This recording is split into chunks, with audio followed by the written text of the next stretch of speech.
గతంలో కూర్చున్న చోటే అన్ని పనులు చక్కబెట్టేసుకునే పరిస్థితులు వచ్చాయి. ఇదే సైబర్ నేరగాళ్లకు కలిసొస్తుంది. ఒక్క ఫోన్ కాల్తో మభ్యపెట్టి లక్షల నుంచి కోట్ల దాకా కొట్టేస్తున్నారు. విద్యావంతులు ఉన్న బెంగళూరు నగరంలోనూ సైబర్ మోసాలు అధికంగానే ఉన్నాయి. గడిచిన 5 ఏళ్లలో దాదాపు 10,000 సైబర్ కేసులు నమోదయ్యాయంటే ఏ స్థాయిలో నేరగాళ్లు రెచ్చిపోతున్నారో అర్థం చేసుకోవచ్చు.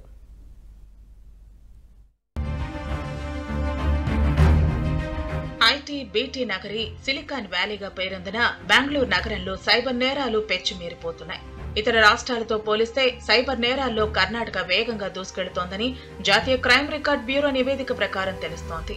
రాష్ట్రంలో జరిగే సైబర్ నేరాల్లో 73% బెంగళూరు నగరంలోనే జరుగుతున్నాయి. ఐటీ రాజధానిగా పేరొందిన బెంగళూరు నగరంలో వివిధ రాష్ట్రాల నుంచి వచ్చిన విద్యావంతులు నివసిస్తుంటారు. సైబర్ నేరాల పట్ల అందరూ అవగాహన ఉన్నవారే. అయినా బెంగళూరు నగరం టాప్ ప్లేస్ లో నిలవటం భయాందోళనకు గురిచేస్తోంది. 2020 నుంచి కర్ణాటక రాష్ట్రంలో 9,553 సైబర్ నేరాలకు సంబంధించి కేసులు నమోదవగా 594.94 కోట్ల రూపాయలను ప్రజలు పోగొట్టుకున్నారు.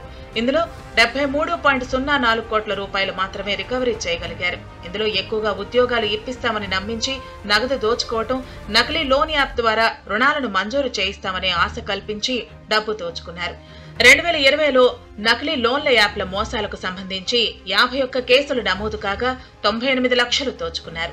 2021లో 209 కేసులు 1.64 కోట్లు, 2022లో 411 కేసులు 13.80 కోట్లు, 2023లో 517 కేసులు 6.88 కోట్లు, 2024లో 134 కేసులు నమోదు కాగా 4.61 కోట్లు సైబర్ నేరగాళ్ల చేతికి చిక్కాయి. అటు 2020లో ఆన్లైన్ ఉద్యోగ మోసాలకు సంబంధించి 394 కేసులు నమోదు కాగా 5.67 కోట్లు నేరగాళ్లు దోచుకున్నారు.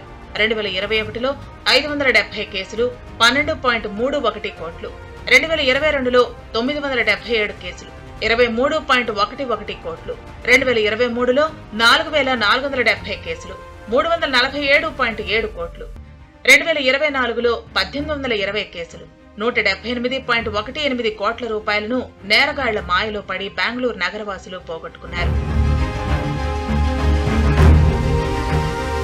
ఇటీవల కొత్త రకం మోసాలకు నేరగాళ్లు తెరలేపారు. విదేశాలకు పార్సిల్స్ పంపేవారి వివరాలను తెలుసుకుని మీరు పంపిన కవర్లో నిషేధిత వస్తువులు ఉన్నాయని తాము ముంబై నుంచి సిబిఐ అధికారులమంటూ నమ్మించి వెంటనే మీ ఖాతా వివరాలు పంపాలని లేదంటే అరెస్టు చేస్తామని బెదిరింపులకు పాల్పడుతున్నారు.